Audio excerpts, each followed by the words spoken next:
Hi peeps and welcome back to Crazy Times with CRACH. I am CRACH and we got today our very first YouTuber guest. He's the master of toys, the hunter of retro. Here he is, Ed Retro Geek Out. Hello Ed, how are you doing, man? Hey, crack. What's up? Yeah, it's going okay. Thanks for the warm welcome. I'm not sure if I'm the guy to talk to about toys, but I do like him. I like him a lot. So, Dude, yeah. look at your background. Of course you are someone to talk about toys. Look at you, man. I freaking love your background. But I would say for the people who don't know you yet, introduce yourself to them. So, my channel is Ed's Retro Geek Out. My name is Mhm. Ed. I collect video games, but I also collect toys. And what I basically do is I go out hunting for toys. I show you my pickups. And recently I've been doing some more documentary style videos Mhm. called Toy History. What I used to be known for is doing room tours, heading out to other Yeah. people's sick collections, doing a video on that. But with COVID, that's not really possible or anything. So yeah, it's just down to pickups and toy history videos. Might do a couple more top 10 videos as well. So it's yeah, it's a mixture of things, really. Nice. So I yeah. gotta say, man, I've been following you for a really long time. I don't know, how long have you been doing YouTube actually? I think we started out at the same time because I we kind of met at the same time. I think Yeah, yeah. I've been doing it for 2 years. Two So, years. yeah. Um, I think officially on YouTube itself, I've been doing it 3 years, but like indeed, like going with weekly videos, I would say also around 2 years. So yeah, we started around the same time. That's great, man. And wait, when was the first time that we met? Was it at a convention or did we chat beforehand? I I think think, I probably did a video on a convention and you did one too. And we were like, yeah, hey, we were filming like 2 meters apart from each right, other. We should right. probably get together. And then at Comic-Con Antwerp Yeah, in 2018, 19, I think possible, possible. we bumped into each other for the first time. Yeah, yeah, Yeah. good times, good times. So yeah, people, it's officially not the first time that he has been on my YouTube channel. He has been there before.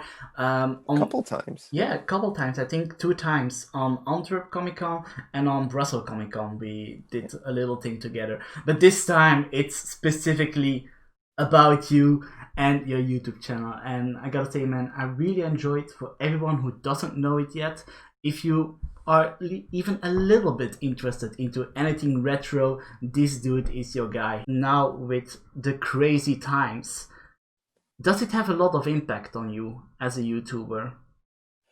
Well, uh, I guess it does because at first this year was going to Mm-hmm. be totally wild. I was going to go over to the UK. I was going to go over to Germany. I was heading back to Texas for another get Oh. together with some other YouTubers there. And actually, like the convention videos were really picking up well. Like they were getting lots Mm-hmm. of views. Um, and then during COVID, we just did like live streams, me and my buddies from Yeah. overseas. And then like the toy history thing kind of came out of that. I was thinking like I can't go out and hunt, Yeah. so I'll do, a video on street sharks and show my street sharks collection. And then I showed my Toxic Crusaders collection. So with this guy. Oh Um, my god. and I actually started like looking up where did they come from and started Mm-hmm. adding that to the collection video so people would be like, if I watch this guy's collection video, I can learn something and take something away from it in Yeah. order to start collecting for this line. So I Mm-hmm. was doing the research for the history about these toys, and then I started bumping into like unproduced toys, like this one from the same Toxic Crusaders line. I've never seen that one. So yeah, this That's one good. wasn't released. This is actually a custom by a Oh, toy okay. customizer from Denmark, Sweden, somewhere around there. And he just sent it in this week, so it came in like a box and everything. I'll do like a complete video on that. Um, but Damn. yeah, that was like the thing that got me hooked on the unproduced toys, and Mm-hmm. then I just went on a limb and created like unproduced toys, 8 unproduced toys by Yeah. popular toy lines, and it had like a Transformers toy in there. It had a Ninja Turtle, Thundercats, a Master of the Universe one. So all the big toy lines of the 80s and Yeah. 90s, obviously. Um, and I decided to put toy history on like the thumbnail. Did really well, that video. I think it got like, for my channel, it did really well. No, it just So in it got like general. 40K views in like the first 2 weeks. It's crazy, And I man. think now it's gone like double that, because like I Wow. started doing one each week, Mm-hmm. um, and started adding banned toys, canceled toys, recall toys. So yeah, that did really well, but it was because of the COVID thing that I took that turn Yeah. into creating that. So yeah, I don't know, like maybe it's just like the whole thing about the YouTube for me is trying to be creative. So Mm-hmm.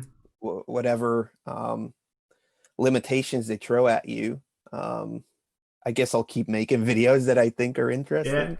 We can kind of say that I also went a little bit the same way because yeah, I did a lot of the conventions, pretty much all the conventions in Belgium, Netherlands, Germany, and England.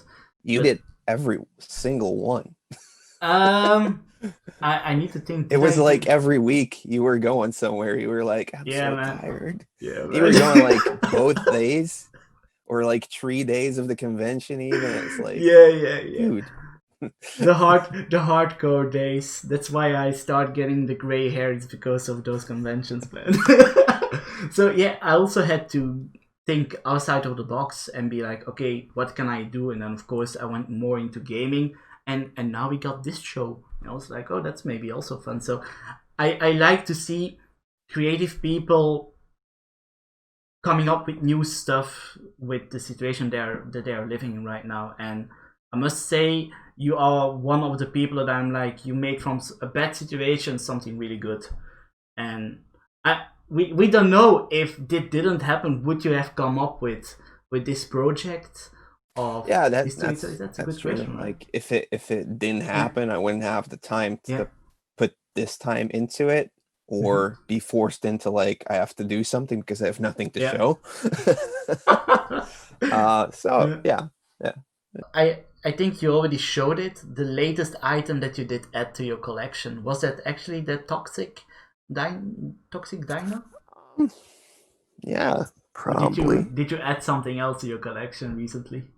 There's been loads of boxes coming in this week, so sure. So yeah, I got like the Pluto, Paludo.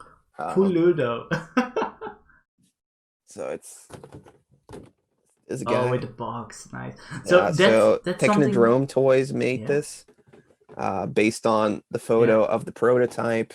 They made like the box and everything because it's not Wow. existing. And yeah, it's one of those customs where it's like magnets Oh, that keeps okay. them together. So I like at first I was like, why like make it? But they're like, this is like solid. Mm-hmm. So I'm not sure if it's resin And or how do they whatever. make those? Is that 3D printed? No, I think it's a raisin mold. So Wow. Okay, that's really cool. yeah. I've never heard of that. That people were making customs of those toys. That's actually really cool. Because yeah, this example you wouldn't be able to actually get. But I No, guess that it's never produced. yeah, but So I guess that for example, if there is a certain toy that you really want to have to your collection, but the price is like insane, that would be a good second option to get those toys, for yeah, example. you can get like, because my buddy Javaho Creations, he had Mm-hmm. just made like a Debt Lore that's based on a Master of the Universe knockoff. Yeah. But if you want to get the real thing, it's either going to be discolored because of the liquid used on the inside, because that turns amber, Yeah. and it's still going to cost you upwards of like 1,500 euros for Wow. a loose figure. Yeah. Wow. Okay. So I was Yeah. like, no, just make me the custom one. I get it. And I it get it. actually looks better than like if you were to get like the real deal, Yeah. like this one will actually hold. the colors and everything. So I actually wonder, do you have like your big holy grail of your own collection? One that you think this is literally the coolest item that I own of my collection? um, I guess it's like a vintage um, display of TMNT, which came Oh. from a toy store down the road here. Mm-hmm. It's where I got my Teenage Mutant Ninja Turtle figurines. And I got it when I was like 10 from the store because I was like a turtle kid and they were like, you can Same, have it. same. And it's been with me like forever. Like when I went to university, it came along. When we got the house, Cool. it came to the house. Yeah. So it's always been with me, and it's basically just a big piece of cardboard. I'm not sure if it's part of some other part of display, and Mm-hmm. that this one piece is the only thing that's left. But I've never seen anybody else have it. So No. I Yeah. also picked up like behind the. Yeah. You probably can't. That's a You lot see of like the cool little stuff. Mario thing? Wait, little yeah, yeah, yeah. Oh, I saw a picture of that. Was that like the light from a Yeah, game store? it's like a store Yeah, display. It wasn't available to buy, so you yeah, either needed to get it when a store went out of business or when they were willing to sell it. yeah. It wasn't out on the market for like regular buyers. No, I know that. So that's why it does fall into that category of perhaps being a holy grail. Yeah. I do get that. I do have one. I don't know if it's actually a holy grail, but it's something that I already had my whole life that I can remember. It's actually this Yoda, and it's actually one of those mini things that you can like open up.